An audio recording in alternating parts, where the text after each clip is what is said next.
I'm not gonna lie, Dandadan is probably the strangest ongoing anime slash manga where if I told you what the plot was, you would probably lose any interest in hearing more about it considering just how weird it is. Because back in 2021 and 2022 when everybody was still talking about JJK and Chainsaw Man, that's exactly what I did. But you better be reading or watching Dandadan because you'll truly be missing out on peak. Let me explain why. JoJo's Bizarre Adventure is probably a series that is certainly not unfamiliar on this channel considering that some of my highest grossing views as of the time of this recording have come from videos of me talking about just how amazing this manga series is and how much is not only inspired the memes that we still are being flooded with today, but is also something that has inspired many of the manga and anime that we currently enjoy. There's something about the amazing storytelling involving the well thought out characters that Araki includes in his stories with just making a form of media that is probably one of the most bizarre things that you'll ever watch with such a strong community behind it that makes it probably my favorite anime slash manga to date. Let's just say you were to somehow mix the bizarreness of what we get from JoJo's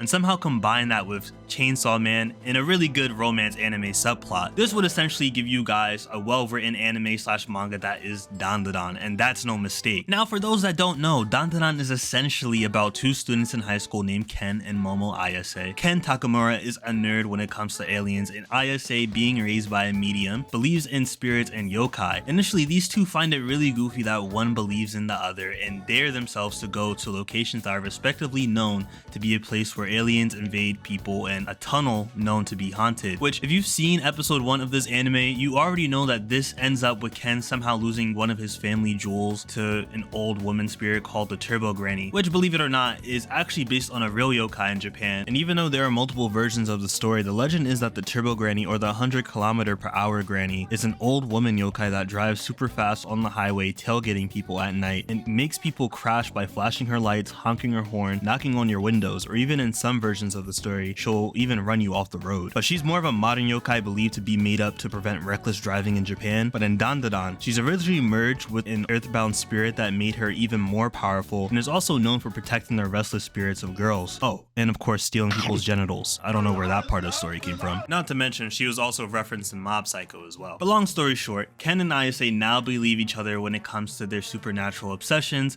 after one almost losing their banana part, whatever that is, and one actually losing his man parts, which just so happens to actually be the way he ends up getting his powers. Although Ayase has psychic abilities, and this may make you wonder what the power system is, we'll talk about that later, because I know this introduction in itself may have lost a lot of you guys when it comes to this anime slash manga, but I promise you that you need to read this because Dandadan not only being praised for its amazing artwork, especially during the action sequences, but considering that it's made by the assistant of Fujimoto, the person who made phenomenal and widely acclaimed series such as Chainsaw Man and Fire Punch, and even getting the seal of approval by him as well, you know this is going to be talked about by everyone as time goes on. Even though the creator of this manga started by working night shifts at a konbini, that's a convenience store in Japan for those that don't know, he was motivated by his manager to become a mangaka after seeing the young Yukinobu Tatsu's drawings on back of receipts, leading him to eventually getting the opportunity to help work on Gundam manga and eventually creating his own 2 series that you apparently can't find anywhere. One of them being a baseball sports manga and the other one being a Gundam manga called Created Justice of Rokoku. But apparently you can't find these anywhere online, and even in person, if you do manage to find them, there's no English translations whatsoever. He would eventually have the opportunity to assist and inspire a younger Fujimoto with Fire Punch, along with his colleagues that made Hell's Paradise, another widely acclaimed manga and anime, and Spy X Family, which I'm sure most of you guys watching this know exactly what that is, and would eventually, of course, make Dandadan, which would release in 2021. Even though you can see previous inspirations of his work manifest in the later arcs that involve things like a whole Gundam Buddha fighting a kaiju, a lot of other supernatural and bizarre things I find that so many people love about this manga,